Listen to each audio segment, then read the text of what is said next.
अस्सलाम वालेकुम दोस्तों। वैसे आप सभी ने आगरा में ताजमहल तो ज़रूर से देखा होगा, लेकिन क्या आप सभी ने दिल्ली में ताजमहल देखा है? मैं बाय प्रोफेशन एडवोकेट हूँ। मेरा नाम डॉक्टर आला फ्रॉम पुलिस डिपार्टमेंट। एक बहुत ही लॉजिकल हिस्ट्री है, जैसे कुरान की आयतें में आया है। अस्सलाम वालेकुम दोस्तों, जैसे आप सभी ने आगरा में तो ताजमहल ज़रूर से देखा होगा, लेकिन क्या आप सभी को पता है कि दिल्ली में भी ताजमहल है? जी, अगर आपने दिल्ली का ताजमहल नहीं देखा है तो आप बस हमारे साथ पूरा बने रहिए। यहाँ सरफराज भाई भी आए हुए हैं, वो भी अपना ब्लॉग शूट कर रहे हैं। तो चलिए यहाँ पर से हम चलते हैं। और सबसे पहले जी हाँ, अगर आप आते हो तो आपको यहाँ पर से टिकट लेना पड़ेगा, और अगर आपके पास कैमरा है तो उसका आपको अलग से जी हाँ 25 रुपया आपको एक्स्ट्रा पे करने होंगे, यानी 35 रुपये आपके टिकट और 25 रुपीज़ आपको एक्स्ट्रा जो है वो कैमरा का पे करना होगा। Where are you from? Okay, I am from Guntur, AP, Andhra Pradesh. Andhra Pradesh. तो आप देख सकते हैं यहाँ पर जो है ये अंकल मिले हैं। Please tell me in English. इसका आंसर तो नहीं आता मुझे। जैसे आप यहाँ से अंदर आओगे, सबसे पहले जी हाँ आपको यहाँ पर मिल जाएगा ईसा खान नियाजी का मकबरा। जी हाँ, और इसके अंदर आपको मस्जिद भी देखने को मिल जाएगा। मैं आपको बता दूं, ये मुगल के विरुद्ध लड़ने वाला सूर वंश के शासक शेर शाह सूरी के दरबार का एक अफगान नवाब था। जी हाँ, और ये जो है हुमायूं के मकबरा के टाइम में ही इनका जो है यहाँ पर इसका ये जो मस्जिद और यहाँ पर इनका मकबरा जो है यह बना गया है। तो चलिए अब अंदर चलते हैं और यहाँ पर हम आप सभी को दिखाते हैं ईसा खां का मकबरा। आप यहाँ से देख सकते हैं कुछ इस तरह का यहाँ पर से आपको व्यू आएगा।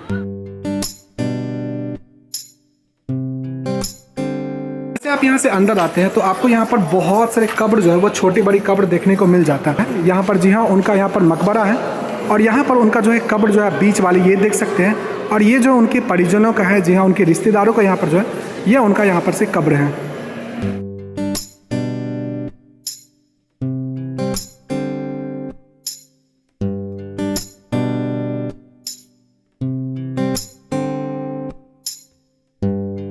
आप सभी को बता दूं, जी हाँ ये जो किला है, ये जो मकबरा है वो इसलिए भी फेमस है क्योंकि यहाँ पर अगर आप गूगल सर्च करोगे तो आपको बताया जाएगा कि 100 से भी ज़्यादा यहाँ पर कब्रें हैं। लेकिन मैं आपको बता दूं यहाँ पर जी हाँ 150 से भी ज़्यादा कब्रें हैं। जैसे अगर आपने अंदर में देखा तो 6 आपको कब्रें देखने को मिली हैं, और भी यहाँ पर बहुत सारे परिजनों हैं, उनके परिवार वाले हैं, सभी का कब्र है, और कुल मिलाकर 150 से भी ज़्यादा यहाँ पर से जो है कब्र है। तो ये आपने देख लिया। अब हम सीधे चलते हैं जी हाँ इनके मस्जिद में। तो ये हम जाएँगे मस्जिद में और वहाँ पर भी आप सभी को दिखाते हैं।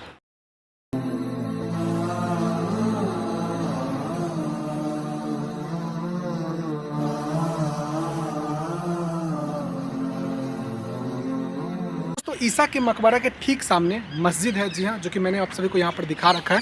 ये है मस्जिद, और मस्जिद ये देख सकते हैं। और यहाँ पर जैसे आप आओगे तो आपको एक जी हाँ कुआँ भी देखने को मिलेगा। तो ये देख सकते हैं, ये उस टाइम का कुआँ है। जी हाँ, तो यहाँ पर आप देख सकते हो कि जो कि कुआँ कितना गहरा है। आप कैमरा मत गिरा देना उसमें। जी हाँ, तो ये है कुआँ, और ये है मस्जिद का बाहर का प्रांगण, जहाँ पर अगर मस्जिद के अंदर भी नमाज अगर नहीं पढ़ पाते थे लोग तो ये बाहर में जी हाँ ये पढ़ते थे।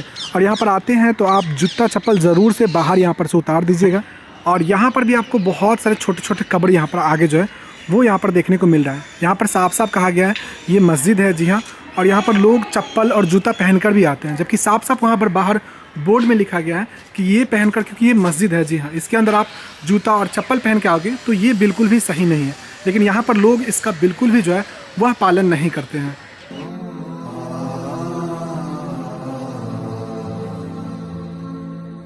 जैसे आप इसके बाद अंदर जाओगे, जी हाँ, सबसे पहले आपको बू हलीमा एक यहाँ पर से दरवाज़ा मिल जाता है। इसके बारे में मुझे ज़्यादा प्रॉपर नॉलेज नहीं है, तो ये जो है मेन द्वार ये आपको यहाँ पर से देखने को मिल जाता है। चलिए अब चलते हैं इसके अंदर। जैसे आप इंटर करोगे, जी हाँ, यहाँ पर आपको देखने को मिल जाएगा ये एक पश्चिमी गेट है। जी हाँ, और इसकी लंबाई जो है वह 16 मीटर है, और ये मेन गेट है जहाँ से हम इंटर करने वाले हैं। अगर आप भी आते हैं तो आपको यहाँ से इंटर करना पड़ेगा। तो चलिए चलते हैं।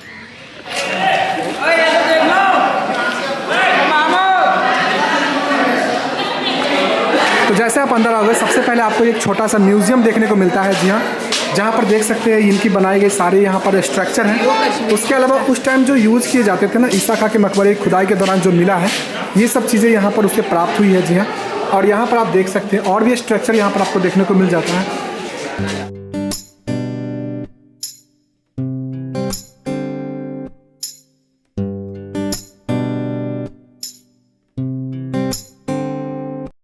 और अगर आप इस जाली से देखोगे तो आपको नज़र आ जाएगा, जी हाँ, ये रहा हमारा दिल्ली का ताजमहल, जैसे आप सभी देख सकते हैं यहाँ पर।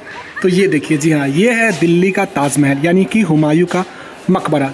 इतना बड़ा धोखा दिया तूने मुझे। पीछे देख सकते हैं, जी हाँ, दिल्ली का ताजमहल। मैं आपको बता दूं, ये हुमायूं का मकबरा है और इसके पीछे का मैं थोड़ा सा आपको हिस्ट्री बता देता हूँ। जी हाँ, इसको जो है वह हुमायूं की जो बेगम थी, जो कि हुमायूं के इंतकाल यानी उनके मरने के 9 साल के बाद जो है उन्होंने बनवाया था। और उस समय जो है बादशाह अकबर थे, दोनों ने मिलकर जो है इसको बनवाया था। और इसके पीछे एक बहुत ही लॉजिकल हिस्ट्री है। जैसे कुरान की आयतें में आया है कि जो जन्नत का जिसमें जिक्र किया गया है उसमें ये है कि चारों तरफ बाग होगी, बीच में नहरें रवा होगी। तो उसी स्ट्रक्चर पर बनाया गया था कि जब वो जो है इस दुनिया से चले जाए तो यहाँ पर उनको जन्नत जैसा फील हो सके। इसीलिए यहाँ पर अगर आप देखते हो तो चारों तरफ आपको बाग दिखेगा और यहाँ पर बीच में आप देख सकते हैं ये जो नहरें हैं, यहाँ पर सेम टू सेम उसी टाइम उसी समय की यहाँ पर जो कुरान की आयतें में जो जिक्र किया गया, इसीलिए जो है इस चीज़ का स्ट्रक्चर कुछ इस तरह से रखा गया है ताकि जब भी वो जी हाँ यहाँ पर आए या उनका जो है मकबरा है उनको जन्नत जैसा फील हो सके। तो चलिए अब अंदर चलते हैं।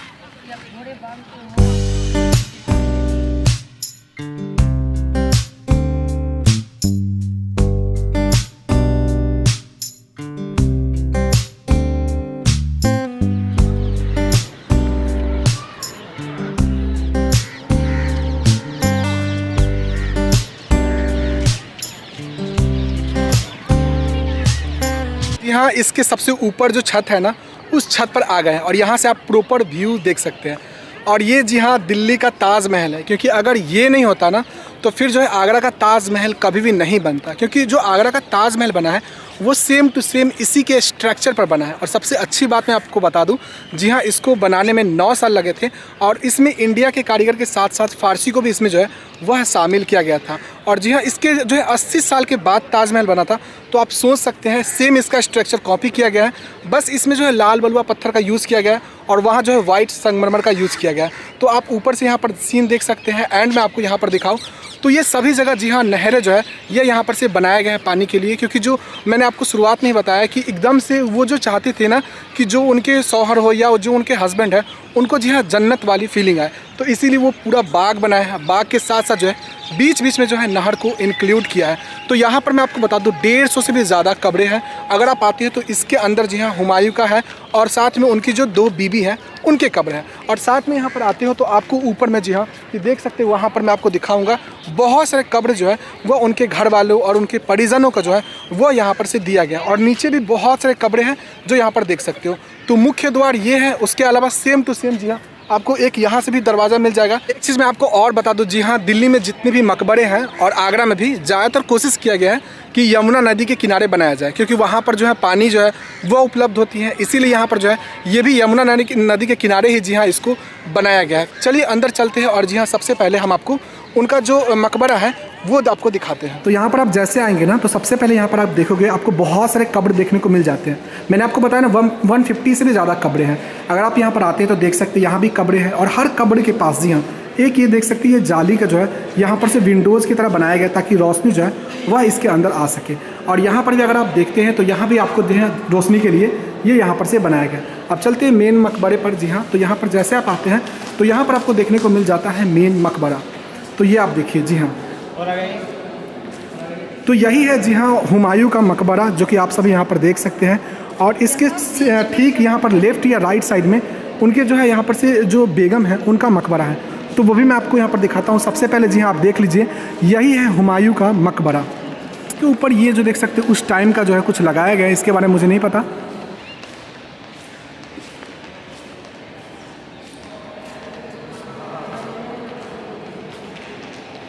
जी हाँ, जहाँ पर उनकी जो 2 वाइफ है ना, एक का नाम हुमायूं बानो बेगम जिन्होंने अकबर के साथ इनको बनाया था और एक का नाम मुझे नहीं पता है, तो वो यहाँ पर मैं आपको दिखा देता हूँ। यहाँ पर 2 या 3 कब्रें हैं जो कि उनकी वाइफ के जी हाँ ये जो है मकबरा बनाया गया है। तो चलिए ये भी हम आपको दिखाते हैं।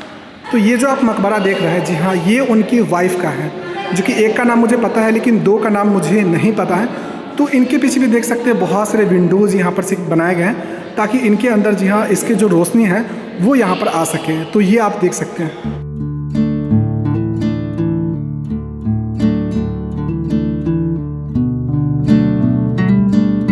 सो गाइज़ यहाँ पर अभी काफ़ी ज़्यादा अंधेरा है, मैं आपको बाहर ले चलता हूँ और थोड़ा सा मैं आपको हिस्ट्री और बताता हूँ कि कैसे जी हाँ हुमायूं जो बादशाह हैं उनका कैसे यहाँ पर से इंतकाल हुआ था, और यानी उनका डेथ कैसे हुआ था और उनके मरने के पीछे क्या है वो जो हिस्ट्री है वो भी कब्र यहाँ पर देख सकते हैं, जो कि सभी उनकी फैमिली जी हाँ उनके जो परिजन है ना उन्हीं का यहाँ पर कब्रें मौजूद है। तो अब हम चलते हैं बाहर। तो अब हम आप सभी को जी हाँ हुमायूं के डेथ के बारे में आप सभी को बता देते हैं। इसके पीछे एक बहुत ही दुर्भाग्यपूर्ण घटना है। मैं आप सभी को बता दूं जी हाँ जब बाबर का इंतकाल हुआ था तो 23 साल की उम्र में ही जी हाँ हुमायूं जो है वो राजगद्दी पर बैठ गए थे। उसके बाद जो है एक युद्ध लड़ा गया था जिसमें शेर शाह जो है वह यहाँ पर से जीत गया था और हुमायूं पराजित हो गए, जिसके कारण जी हाँ उन्हें युद्ध छोड़कर भागना पड़ा। और भागने के बाद हुआ ये कि वो कुछ दिन के बाद फिर से पुराना किले में आ गए।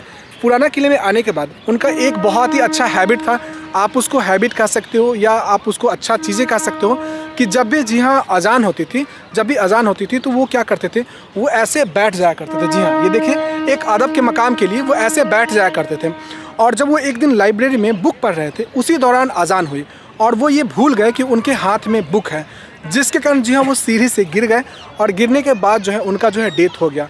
तो इसीलिए जो है इस इतिहास में कहा जा रहा है कि उनका लाइफ जो है वो बहुत ही कम दिन तक था और बहुत ज़्यादा मुश्किलों के साथ जो है उन्होंने अपना जो है लाइफ को बिताया है, और लास्ट में जो है उनका जो डेथ हुआ है वो भी सीढ़ी से गिरने के कारण ही हुआ है।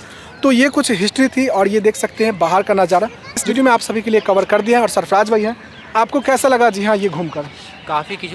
काफ़ी कुछ सीखने को मिला है और काफ़ी मज़ा आया है, काफ़ी कुछ जानने को मिला है। और पुराना इतिहास के बारे में अगर आप जानना चाहते हैं, हिस्ट्री के बारे में जानना चाहते हैं तो ऐसा किला में आना चाहिए। काफ़ी कुछ जो है पुराना याद ताज़ा हो जाता है। और ये ठंडी ठंडी मौसम है तो अब हम लोग जाएंगे सीधा घर, क्योंकि हम लोग अप्रॉक्स 2 घंटे घूमे हैं। और ये देखिए ये जो एकदम नहरें हैं, मैंने आपको बताया जी हाँ ये यमुना नदी के किनारे जो है इसको बनाया गया है। और ये मेरे पीछे सब कुछ मैंने आप सभी को दिखा दिया। और यहाँ पर कब्रें हैं, कब्रे के साथ साथ यहाँ पर कुछ जालियाँ हैं जिसमें जी हाँ लोग आते हैं, कुछ पैसे वगैरह गिराते हैं, तो ये सब चीज़ें करते हैं। तो चलिए अब मिलते हैं नेक्स्ट ब्लॉग पे, तब तक के लिए टेक केयर एंड बाय।